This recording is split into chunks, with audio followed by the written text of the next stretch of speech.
The flowers on the side table had started to rot. They were pale and soft, curling at the edges, like forgotten paper. The scent wasn't sweet anymore. It smelled like a hospital room, trying too hard to be cheerful. There was a television humming in the background. I could hear a game show host laughing, his voice echoing down the hallway, then swallowed by silence. The door to my room was closed, and when I tried it earlier, it had locked behind me. My name is Evelyn Moore. I turned 64 yesterday. My son Tyler said he had planned something special for me, a weekend at a spa just outside Portland. I remember the drive there. He was playing soft jazz in the car and talking about how I deserved a break, how I'd done enough for everyone, and it was time to take care of myself. He even helped me carry my small suitcase. He kissed me on the cheek before I walked inside.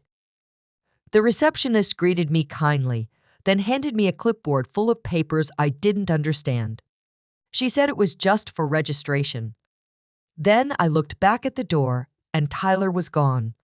At first, I didn't panic. Maybe he had to take a call. Maybe he'd be right back. But he didn't come back that day. Or the next. The staff said I had a private room and a new care plan. They used words like safety, stability, mental well-being. That's when my stomach sank. One nurse told me to relax, that I'd been brought there for my own good.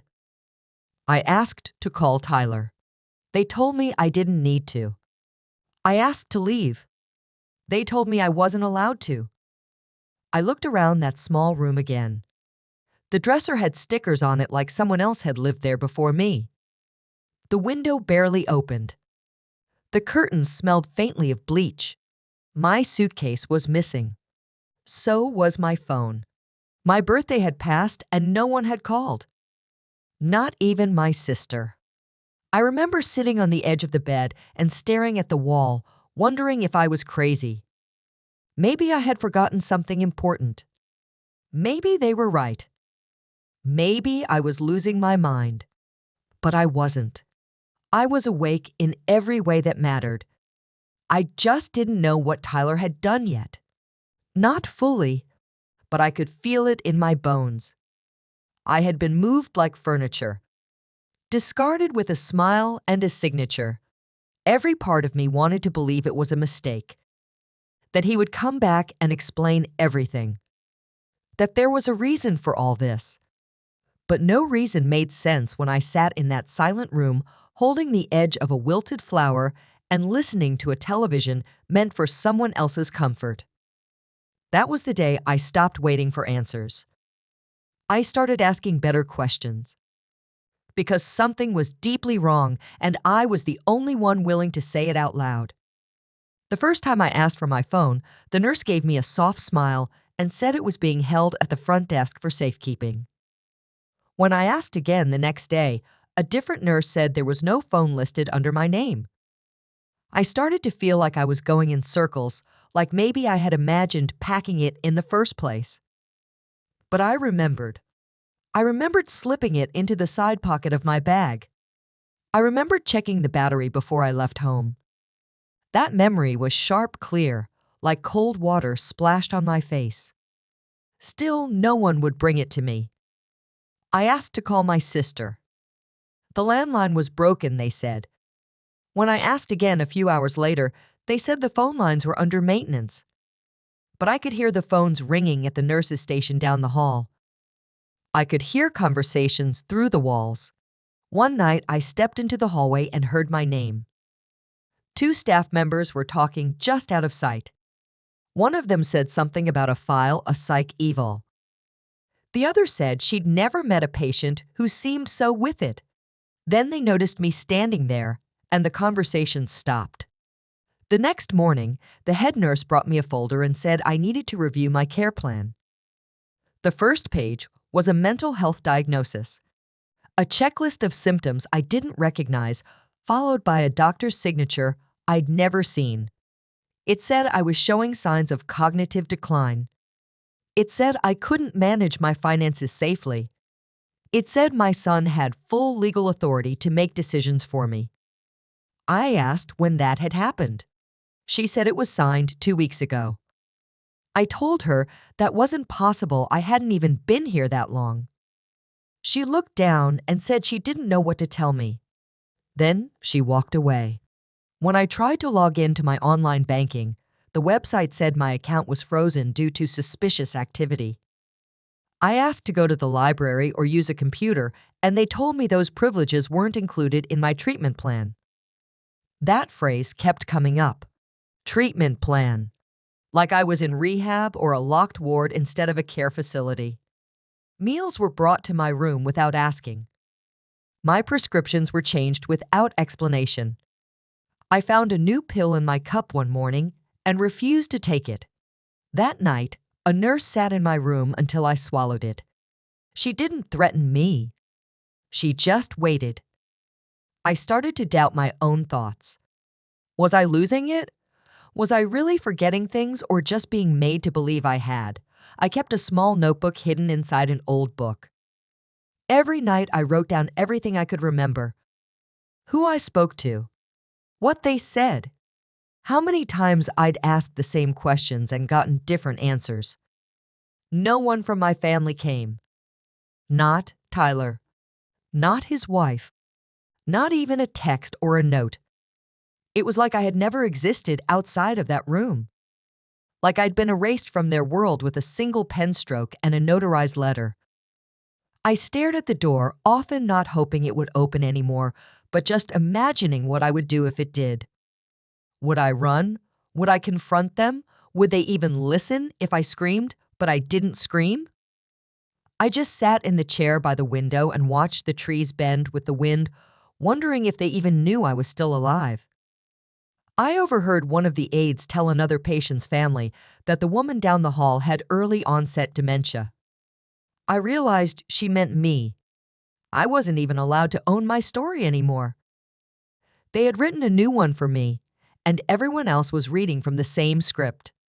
It's a strange thing to be fully conscious, but treated like a ghost. They smiled at me with pity. They spoke to me slowly.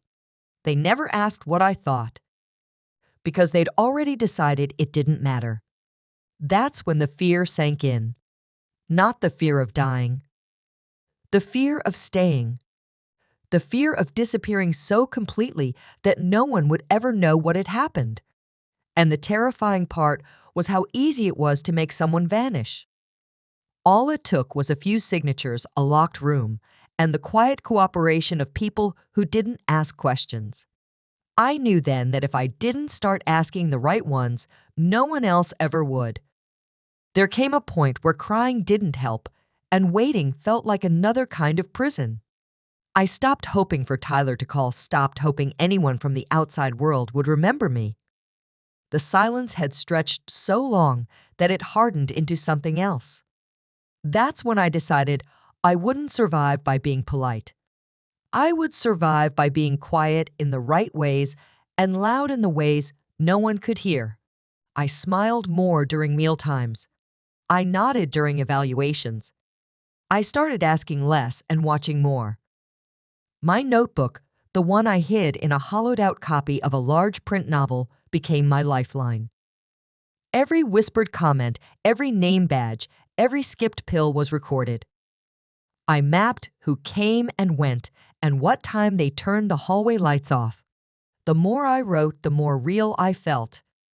One morning, a new night aide named Rosa noticed me scribbling in the book. I tensed, waiting for her to ask questions. But instead, she nodded once and said nothing. A few days later, when I asked for an envelope, she slipped one into my palm without a word.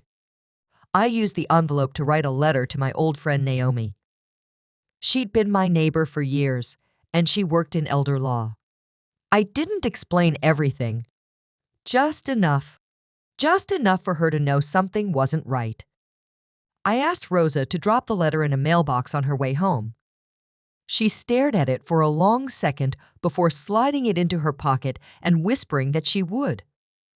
I believed her. I had to believe someone. And she had kind eyes. A week later, the center organized a group outing to a local grocery store. It was heavily supervised. We each got 20 minutes accompanied by staff. I stayed close to the front, pretended I couldn't decide between two types of tea. But really, I was watching the lottery machine by the counter. The line was short. I told the nurse walking with me that buying a ticket was part of my routine, that it gave me a sense of normal. She rolled her eyes, but didn't stop me. The ticket went into my jacket pocket, and I didn't think much of it. I just wanted to do something that hadn't been decided for me. Something small and reckless, like buying a dream with spare change. Back in my room that evening, I scratched off the numbers under the dim light. I checked them twice, then 3 more times. At first, I thought I was misreading it. But no, it was all there. I had won just over $7 million. I didn't scream. I didn't jump. I folded the ticket back into the novel and sat down in the chair by the window, heart pounding, but still. I knew what that money meant. It wasn't about luxury or revenge. It was about options, leverage, escape. For the first time in months, I felt like I could breathe. Not because someone had unlocked a door, but because I had found the key. Everything they'd tried to take from me, my mind, my independence, my right to decide, was now shifting back into my hands. Quietly. Precisely. I kept playing the role. I took the pills. I asked about the weather. But inside, I was planning. And this time, the plan belonged entirely to me. Once the money cleared, Naomi helped me set up everything quietly. New accounts, a legal team, a private investigator. I wasn't just trying to get out anymore. I was trying to get everything back. My name, my power. The truth? I had her request every legal document Tyler ever signed on my behalf. She also checked into the guardianship papers and the physician's notes that claimed I had lost capacity. The doctor who signed them was no longer practicing. His records were missing. His address redirected to a P.O. box in another county. The deeper we looked, the more the threads began to pull. Tyler had done this before, but never this completely. When his wife's parents began showing signs of aging, he took over their finances under the guise of help. He refinanced their house, shifted assets. Their savings vanished in 2 years, but no one pushed back. They thought it was just life unraveling the way it does sometimes. But I saw the pattern. I remembered all the small things. The way Tyler always talked about control like it was love. The way he handled my mail before I even opened it. The forms he said were routine. The conversations he guided in that calm, careful voice, like someone adjusting a mirror to reflect only what he wanted others to see. Naomi and I spent hours building a timeline. We tracked his bank transfers, the legal appointments, the dates things were signed. We found inconsistencies, missing witnesses, signatures that looked like mine but weren't. And then the big one, a forged document that moved ownership of my house into a trust under his control, signed 3 days after I had supposedly checked into the spot. It was no longer just betrayal. It was criminal. It was calculated theft dressed up as concern. I didn't cry this time. I felt something colder settle in. Not hate. Precision. Like lining up dominoes, knowing exactly how they'll fall. I had no interest in yelling or demanding apologies. I wasn't going to ask him to admit anything. I wanted the law to speak for me. I wanted records and witnesses and proof stacked so high they couldn't be ignored. I wanted him to hear my name in court and know that I had built a wall of truth between us that he could not climb over. I printed photos, compiled emails, recorded calls from the facility staff now willing to speak up once they knew I was out and had support. The case was no longer just personal. It was airtight. I wasn't hiding. I was hunting. And the difference between the two was everything. The courtroom was colder than I expected. Not the kind of cold you feel on your skin, but the kind that creeps into your bones when justice is about to show its face. Tyler sat near the front, dressed in a gray suit, flipping through a folder like it was just another meeting. He didn't know I was coming. Naomi had arranged it that way. Quiet entrance. No warning. No dramatic music. Just the sound of my heels on the tile floor as I stepped inside and walked past him without a glance. He froze when he saw me. His hands stopped moving. His jaw tightened. But his eyes didn't meet mine. The judge asked if I was ready to proceed. I said yes. My voice was clear, steady, louder than I expected it to be. I handed over a thick binder of documents, bank statements, forged signatures, recorded interviews, photographs, all lined up, dated, verified. Tyler tried to speak. He said I had agreed to everything, that I was confused, that my memory wasn't reliable. But the judge didn't look at him. He looked at the evidence, and then at me. And what he saw wasn't a confused old woman. It was someone who had been robbed and had come back to take everything back with facts and fire. I watched as the courtroom shifted. People leaned forward. His lawyer grew pale. Naomi sat beside me, calm, ready to jump in if needed, but she didn't have to.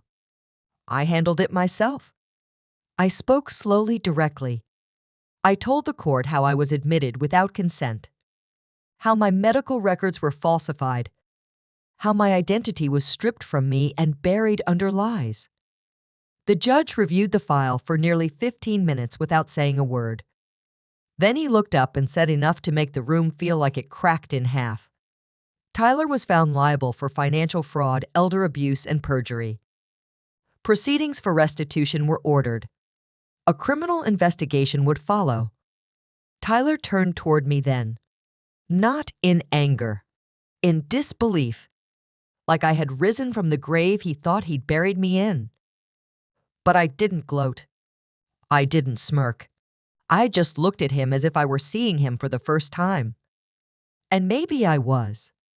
The bailiff led him out of the room, and I remained seated for a while longer, staring at the space he left behind. Not because I needed to, but because I could. I was no longer a file or a diagnosis or a problem to be solved. I was Evelyn Moore, and I had taken my name back in front of everyone who tried to erase it. Outside, the sun was bright. Too bright almost. But I let it wash over me, because I didn't just win. I returned, and they never saw it coming. The first time I spoke in front of an audience, my hands trembled, not from fear, but from the weight of what I had lived through and the need to say it out loud. The room was full of people who looked like me, older, quiet, tired of being overlooked. I told them the truth, that I had been tricked, that my own son had locked me away and taken my name from me. But I also told them that I got it back, that I stood up, that it wasn't too late. I used part of the lottery money to start a foundation. It's called Seen and Safe. We help seniors review legal documents, track power of attorney, and understand their rights. We hold workshops in libraries and churches and re-centers. We sit beside people while they read paperwork that no one ever explained to them before. I go where I'm invited. I've been on talk shows, podcasts, panels, not because I want attention, but because silence is what almost ended me, and I won't let it end someone else. Sometimes people come up to me afterward quietly with tears in their eyes. They whisper that something similar happened to their neighbor, their aunt, their dad. They say they thought they were alone. I tell them they're not. I tell them that what happened to me wasn't rare. It was just hidden. I live in a small home now. Nothing grand. Just enough. My mailbox has my name on it again.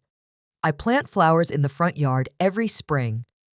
I leave the porch light on at night because now people knock on my door not to take, but to talk. Being seen isn't about being famous. It's about being believed, being heard, being counted. And now that I found my voice again, I use it like a torch. I keep a framed photo of myself from the day of the trial on my desk. Not because I need a reminder of what I survived, but because I like the way I'm standing in that picture. Shoulders back, chin level, eyes clear. I don't pretend every day is easy. There are moments I still think about how close I came to disappearing. But then I get another email from someone across the country asking for help. And I remember why I'm still telling the story. I am Evelyn Moore, and I am not invisible. Not anymore. And neither are you. If you're listening to this and you feel forgotten, I want you to know something. You are still here, and that means your story isn't over. I don't care how long it's been or how quiet it's gotten around you. I don't care who walked away or who made you feel small. You still matter, even if no one has said that to you in a long time. There was a time I thought the world had moved on without me, that being older meant being erased. But I was wrong. And if someone made you feel like your voice doesn't count, I promise you they're the ones who are afraid of its strength. You are not too late. You are not too broken. You are not too old to rise. Let the world be surprised by your return.